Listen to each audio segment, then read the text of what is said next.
Tony, long-awaited government guidance on trans matters in schools will be announced by ministers tomorrow, following internal disputes about how to approach the issue. The Attorney-General, Victoria Prentice, warned ministers that a blanket ban on so-called social transitioning within schools by rules on names, pronouns, uniforms and so on could potentially be a violation of the Equality Act. That act, again, seems officials have vacillated on the outcome and are reportedly planning to declare that schools must proceed with caution and strictly limit the circumstances in which pupils can change gender, in order to avoid staff being able to pressurise children into transitioning, as well as declaring schools have no obligation to support pupils altering their gender. Well, with me now is my panel, the author and broadcaster, Amy Nickell-Turner, along with the former MEP and one of my current sisters, Annunciata Rees-Mogg. Amy, do you think this guidance will make any difference? What does it actually mean as far as you can establish?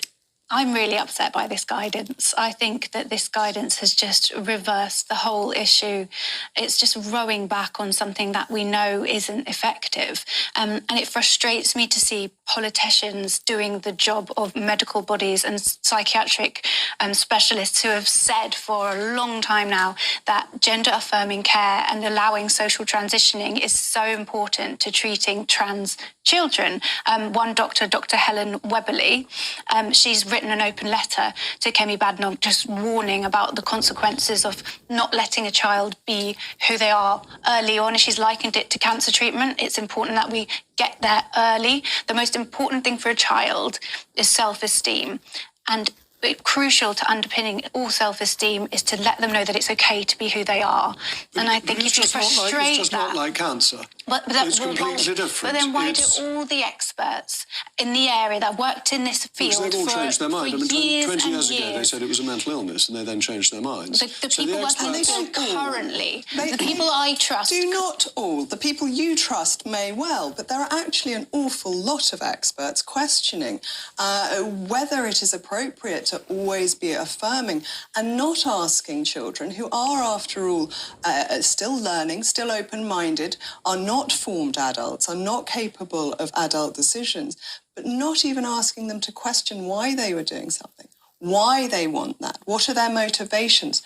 Just affirming doesn't let them even think about why they might want to be making life-changing decisions that have permanent effects on the rest of their futures. I think most people who end up transitioning, they say that they knew around the age of 4 who they were and what they wanted from their future.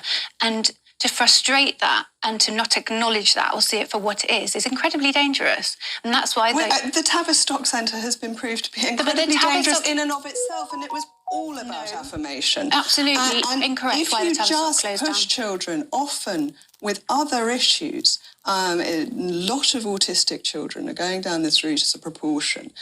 If you push them down a route, it's very dangerous for them. And you have seen quite a lot of detransitioners who realise that they took a route because it was put to them that it was what they should do, but you know, not because it's what they needed to do or wanted to do. Still only make up 1% of all the people that go through transition, which is still incredibly small. However, I would agree with you that we need to obviously approach everything on a case-by-case basis, and everybody deserves to get heard as an individual rather than all tarred with exactly the same brush. And I agree that there could be other things that need to be addressed and looked at. But if you deny social transitioning, then that is setting a dangerous precedent.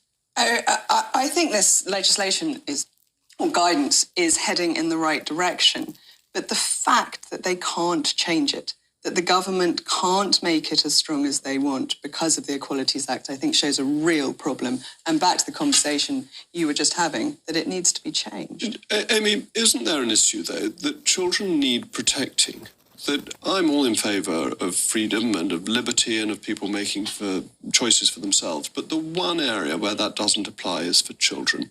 And children who could potentially making decisions that will affect their whole lives could ultimately affect whether they have children or not. No. Surely you need to have some both societal and parental regulation of that, and they should be making the decisions rather than saying, look, this is all fine. Because children go through phases. Of course we need to protect children, But this is exactly why we need to allow the children the space to explore who they are, which in some cases is still a vanishingly small amount of children, but it's been proven that social transition and gender-affirming care very, very early on, which is important to note, does not involve any medical intervention. I mean, there's the argument about puberty blockers, but let's put that to one side. We're talking about letting a child explore their gender identity, which, as we've discussed so many times, is an immutable part of yourself. Isn't that likely to make a child deeply unhappy? No, what will make a child deeply unhappy is not acknowledging them and not accepting who they are. And that is tried and tested. Well, I've allowed you the last word against my sister, which is brave of me. Anyway, over recent years, one of our greatest